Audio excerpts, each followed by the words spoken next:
Madam को एक अचानक में कॉल आता है कि मैडम आपके लिए टिकट अवेलेबल है।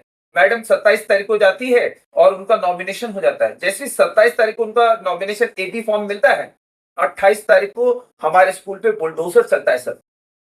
और बुलडोजर जो 28 तारीख है वो संडे है, और संडे को हमारे फैमिली के सारे लोग घर में, पता नहीं घर में ही नहीं है, वो लोग भी बाहर कहीं घूमने के लिए गए हुए हैं। मतलब सामने वाले व्यक्ति को पूरी तरीके से पता था कि हम घर पे भी नहीं है और स्कूल पे भी नहीं है, और संडे को वो आया और हमको कोई नोटिस भी नहीं आएगा। 10 बार चक्कर काटेगा, 10 लेटर बनवाएगा, इस ऑफिस उस ऑफिस, 10 ऑफिस डाला जाएगा, लेकिन आज तक काम नहीं होगा। लिटरली मैंने ऐसे बहुत सारे लोगों को देखा है जो सिर्फ पत्र व्यवहार करते हैं, लेकिन आज तक उनकी कोई सुनवाई नहीं की गई है। उनको तो करना नहीं है, अपनी जेब से तो पैसा डालना नहीं है, सरकार से अपील करनी है।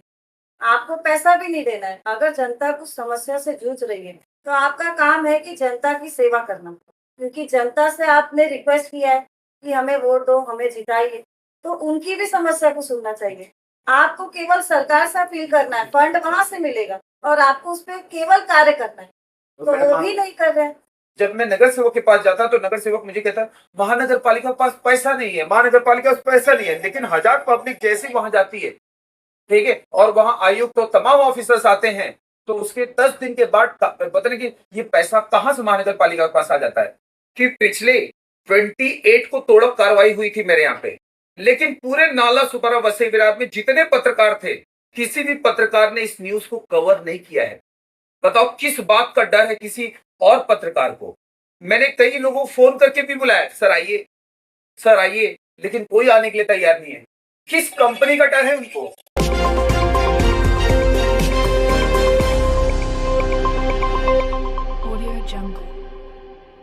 नमस्कार, स्वागत है राजभर एक्सप्रेस और खबरिया एक्सप्रेस में।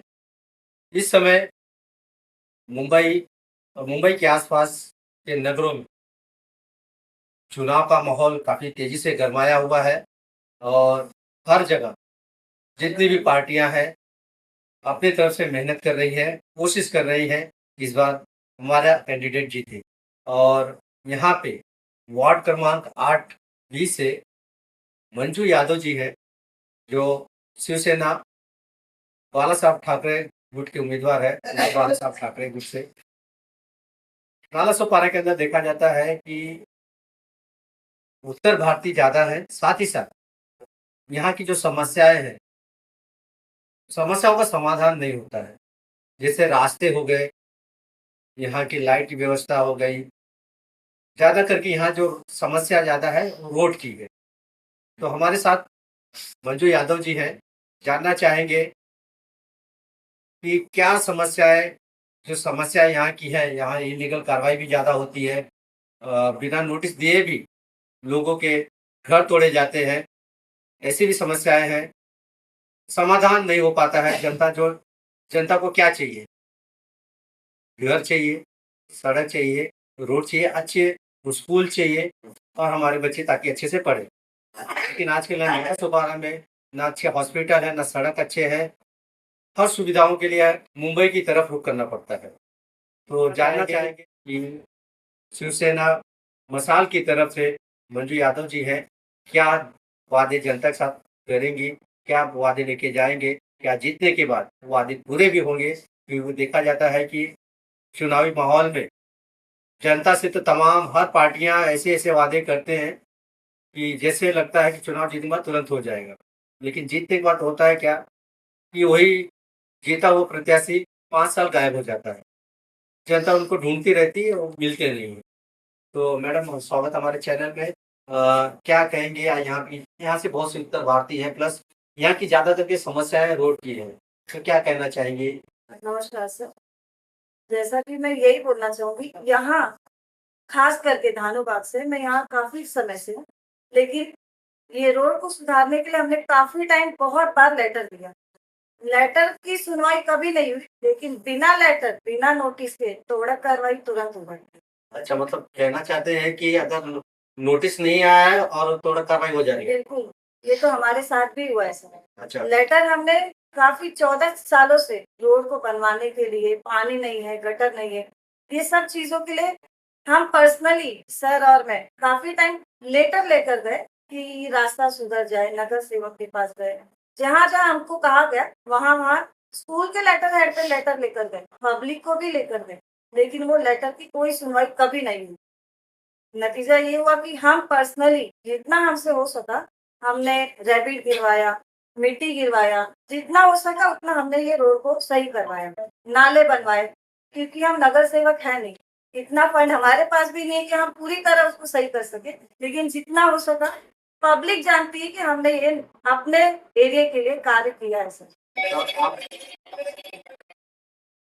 तो सब यहाँ नाला सोपारा में जो बीएमसी है किसी की सुनती नहीं है, अपनी मनमानी कर रही है। बिल्कुल नहीं सर, मैं तो ये क्लियरली बोलूंगी, लेटर दे दो बिल्कुल नहीं सुनेंगे, चाहे आप सामने जाके खड़े भी रहो तो भी देखने का भी समय नहीं है कि पब्लिक आई है, उनकी समस्या क्या है, इसी वजह से आए हैं पब्लिक। उनको कोई तो प्रॉब्लम होगा कि यहाँ पे भीड़ लगाई हुई है, लेकिन वो भीड़ को भगाया जाता है। इनसे इनसे पहला क्वेश्चन पूछा जाएगा। सर आपका बताइए। मेरा नाम श्रीदेव यादव है और मैं भी इंटरनेशनल स्कूल कॉलेज का मैनेजमेंट हूँ और मंजू यादव मेरी वाइफ है। तो ऐसा है ना कि अगर मान लीजिए कोई नेताजी आ गए और किसी व्यक्ति ने पूछ लिया कि सर हमारे यहाँ पे रोड नहीं बन रहा है, हमारे यहाँ गटर नहीं बन रहा है, तो नेताजी का सबसे पहला क्वेश्चन ये रहेगा, तुम्हारा वोटर आईडी है? अब वो बंदा सुनने के बाद में एकदम शॉक में चला जाएगा। बताओ क्या किसी व्यक्ति के पास वोटर आईडी रहेगा तो ही पता नहीं नेताजी उसका काम करेंगे?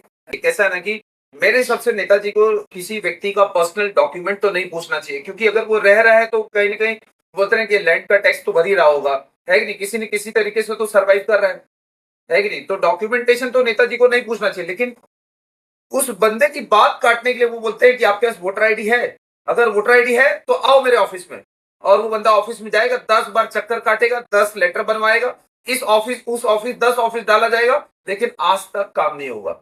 लिटरली मैंने ऐसे बहुत सारे लोगों को देखा है जो सिर्फ पत्र व्यवहार करते हैं, लेकिन आज तक उनकी कोई सुनवाई नहीं की गई है, और उसमें से हम भी एक है।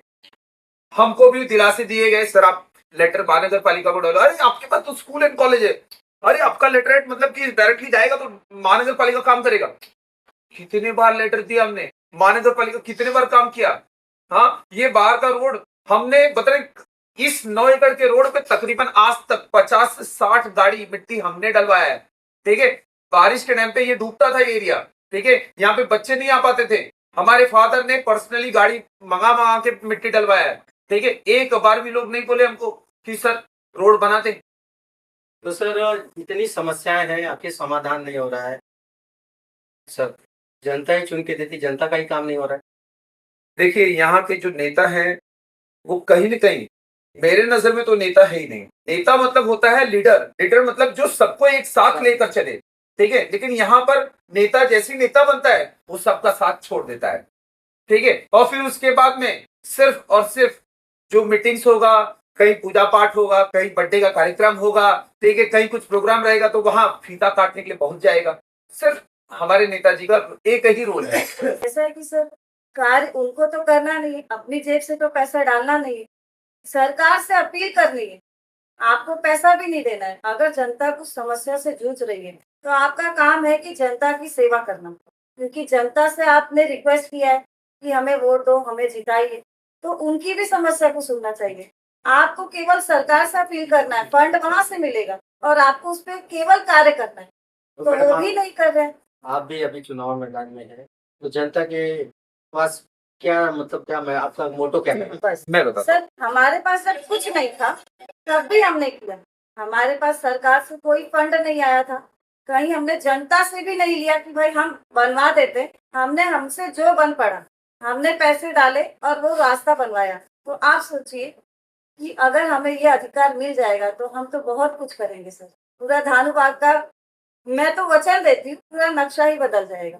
ऐसे तो तमाम आगे की और भी पार्टियां हैं, जो विरोधी पार्टियां, वो भी तो कुछ ना कुछ मुद्दे लेके जा रहे हैं। बिल्कुल सर, मेरा ये स्कूल है, यहाँ हमारे पास 1000 बच्चे हैं, वो मैं डेफिनेटली दावे से कहूंगी, आप मेरे किसी भी एक पेरेंट्स से पूछिएगा, मैंने पर्सनली बिना पैसे के भी बच्चों को पढ़ाया है।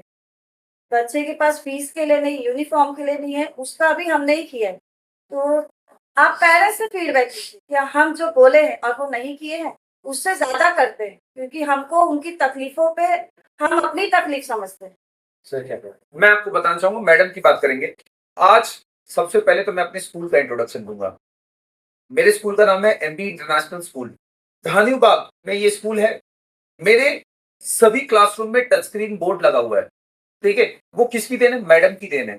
मैडम के मैडम ने फाइनेंस किया। मैडम की ये मतलब दृष्टि थी कि हमें सारे बच्चों को डिजिटल तरीके से पढ़ाना चाहिए। मैडम ने कहा कि जो बच्चे 2010 से लेकर 2024 में पैदा हुए उसे अल्फा जनरेशन कहा जाता है। इन बच्चों को मोबाइल, टैबलेट, टीवी पसंद होता है। इन बच्चों को अगर हम ब्लैक बोर्ड या व्हाइट बोर्ड से पढ़ाएंगे तो बच्चे नहीं पढ़ेंगे।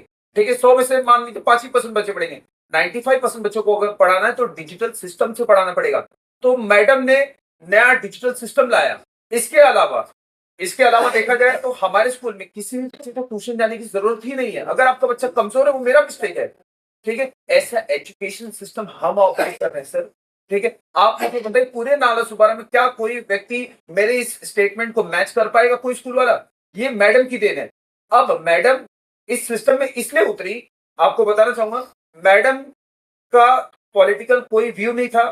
ठीक है, हमको समाज सेवा करना ही है। ठीक है, देखिए कैसा है ना कि कुछ डॉक्यूमेंटेशन हमारे भी अटकते हैं और इस जनता की भी अटकती है। तो इसके लिए दोनों का एक ही प्रॉब्लम है।